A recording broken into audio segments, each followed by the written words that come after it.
Hello मित्रों, और क्या हाल चाल है? ठीक है, चलिए बढ़िया ही चाहिए।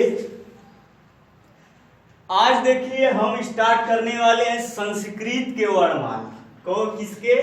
संस्कृत के वर्णमाला। संस्कृत के वर्णमाला। देखिए हम मुख से जिन ध्वनियों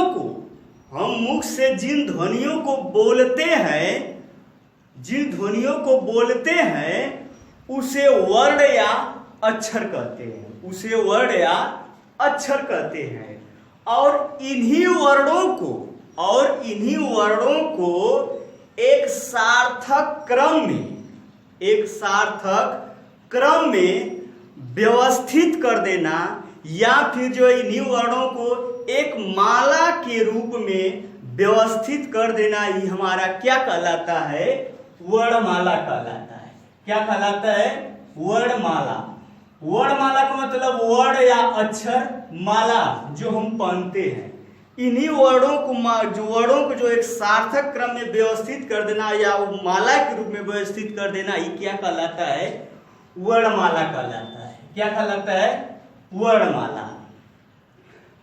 और देखिए ये संस्कृत वर्णमाला में जो है स्वर कितने होते हैं? हमारे 9 होते हैं। स्वर कितने होते हैं? 9।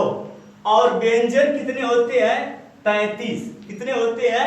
33। ये देखिए स्वर को हम क्या कहते हैं? अच भी कहते हैं। स्वर को हम क्या कहते हैं? अच।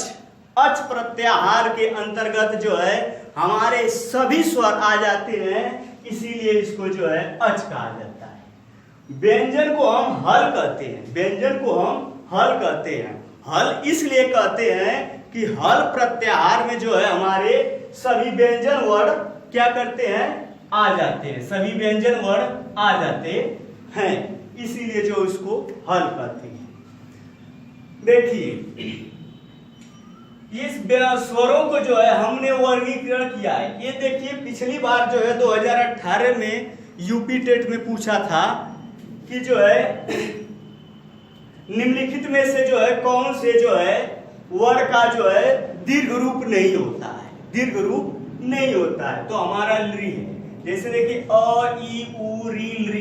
इन्हीं जो है 5 वर्णों को हम क्या कहते हैं? मूल स्वर भी कहते हैं। क्या कहते हैं? मूल स्वर कहते हैं। ठीक। और ये जो 4 बचे इनको हम संयुक्त स्वर कहते हैं। क्या कहते हैं? संयुक्त स्वर कहते हैं। अब इस मूल स्वर में और यह संयुक्त स्वर हो गया। अब इन्हीं दोनों को जो है मिलाने के बाद हमारे जो है यह स्वर के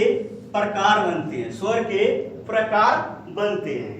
कौन? देखिए जैसे यह हमारा ह्रस्व स्वर है। क्या है? ह्रस्व स्वर। जिन वर्णों में जो है एक मात्रा का समय लगे उसको हम क्या कहते हैं? ह्रस्व स्वर। और जिन वर्णों में 2 मात्रा का समय लगे उसको जो है दीर्घ स्वर। और जिन वर्णों में जो है 2 से अधिक मात्रा का समय लगे उसको क्या बोलते हैं? प्लुत स्वर। या 3 मात्रा का समय लगे तो क्या होता है? हमारा प्लुत स्वर होता है। तो ह्रस्व स्वर के अंतर्गत कौन कौन आते हैं? अ आता है, ई, उ, री, लृ। अर्थात ये हमारे जो मूल स्वर होते हैं, इन्हीं मूल स्वरों को जो है हम ह्रस्व स्वर कहते हैं। और फिर जो है दीर्घ स्वर जो है दीर्घ स्वर को हम आ, बड़ी ई, बड़ा उ और बड़ी री, ए, ऐ, ओ, औ, इसको हम जो है बोलते हैं। इसको जो है ये हमारा ऊपर जो है संयुक्त स्वर है। संयुक्त स्वर इसको इसलिए कहा गया है क्योंकि यह हमारे जो है 2 वर्णों से मिलकर बने, इसीलिए इसे जो है संयुक्त स्वर कहते हैं। जैसे अ और छोटी ई मिलाएंगे तो ए बनेगा, अ और ए मिलाएंगे तो ऐ बनेगा, अ और छोटा उ मिलाएंगे तो ओ बनेगा, अ और ओ मिलाएंगे तो औ बनेगा। इसीलिए जो है इसको हम क्या बोलते हैं? संयुक्त स्वर बोलते हैं। प्लुत स्वर में क्या होता है?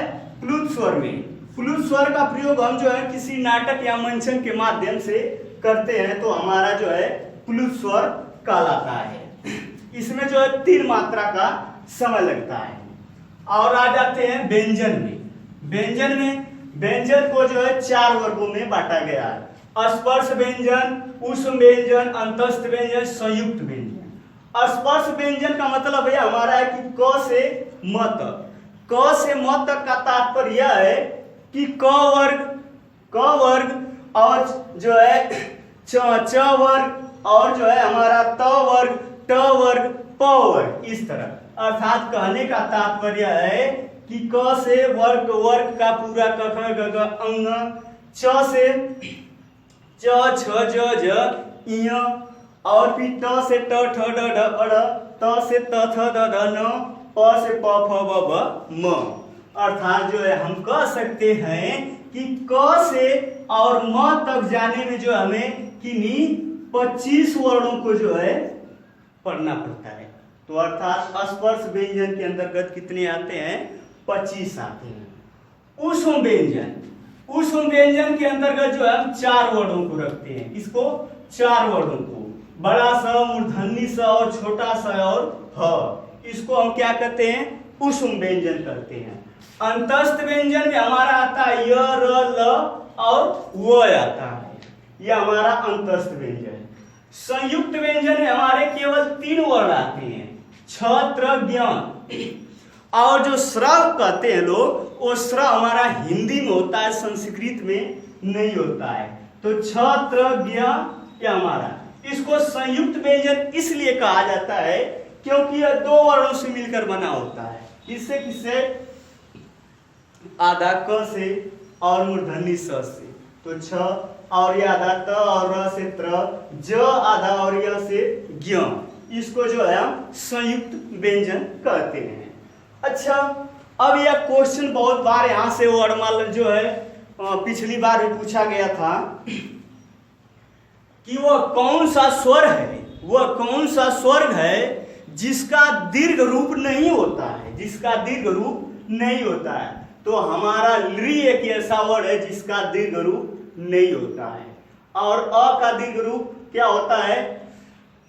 अ का दीर्घ रूप आ होता है, छोटी ई का बड़ी ई होता है, छोटा ऊ का बड़ा ऊ होता है, छोटी री का बड़ी री होता है। लेकिन लृ का हमारा जो है इसका दीर्घ रूप नहीं होता है, अर्थात इसको जो हम एक मात्रिक स्वर बोलते हैं या इसको ह्रस्व स्वर बोलते हैं। और जैसे इस तरह भी पूछ सकता है, वह कौन सा स्वर है जिसका दीर्घ रूप नहीं होता है? तो हमारा क्या हो गया? लृ हो गया। और इस तरह भी पूछ सकता है, वह कौन सा दीर्घ स्वर है जिसका ह्रस्व रूप होता है? तो किसका दीर्घ स्वर में ए, ऐ, ओ, औ, अर्थात कहने का मतलब इनका जो है ह्रस्व रूप क्या होता है? इसका यहां से देखिए दीर्घ रूप में, तो इसका ह्रस्व रूप यह होगा और इसका यह होगा, ये बड़ा ऊ का छोटा होगा, बड़ी री का छोटी री होता है। और ये लृ जो है हमारा एक ऐसा वर्ण है, यह हमारा इसका जो है दीर्घ रूप नहीं होता है। तो ये हमारे जो है संयुक्त वर्ण है। इसमें कितने जो है? उसमें 4 आ जाते हैं और इसमें भी जो है 4 आ जाते हैं और इसमें भी हमारा 3 होता है। और कभी कभी यह पूछ सकता है कि मूल स्वरों की संख्या कितनी होती है? तो मूल स्वरों की संख्या हमारी कितनी होती है? 5 होती है। संयुक्त स्वरों की संख्या कितनी होती है? हमारी 4 होती है। कितनी? 4 होती है। और जो है हमारे ह्रस्व रूप कितने होते हैं? तो ह्रस्व रूप हमारे कितने हैं? 5 हैं। कितने होते हैं? 5 हैं। और जो है दीर्घ वर्णों की, दीर्घ स्वरों की संख्या कितनी होती है? तो गिन लीजिए, 1 2 3 4 5 6 7 8। तो कितने होते हैं? 8 होते हैं। ये इस तरह जो है हमारा ये संस्कृत वर्णमाला का रहा है। अगर ये जो है इसको देखिए, इसको पहले लिखने का तात्पर्य हमारा यह रहा है कि अगर इसको पूरा लिखते हैं तो हमारी वीडियो जो बहुत लंबी हो जाती है। जब लंबी हो जाती है तो इसको अपलोडिंग करने में जो है समय लगता है। अगर ये वीडियो हमारी अच्छी लगी हो तो इसको लाइक करिए, सब्सक्राइब करिए और बगल में बेल आइकन की घंटी बजाइए। ज्यादा से ज्यादा सब्सक्राइब करिए। शॉर्ट स्क्रीन लेना चाहते हैं तो मैं हट जा रहा हूं, शॉर्ट स्क्रीन ले लीजिए। चलिए ठीक है। तो इसको जो है ज्यादा से ज्यादा शेयर करिए। अब इसके बाद जो है हम कारक विभक्ति पढ़ाएंगे। ये हमारा देखिए यूपी टेट लेवल के लिए भी जो है ये संस्कृत और हमारे 9 और 10 के विद्यार्थियों के लिए भी जो है यह बहुत इंपॉर्टेंट है। तो धन्यवाद।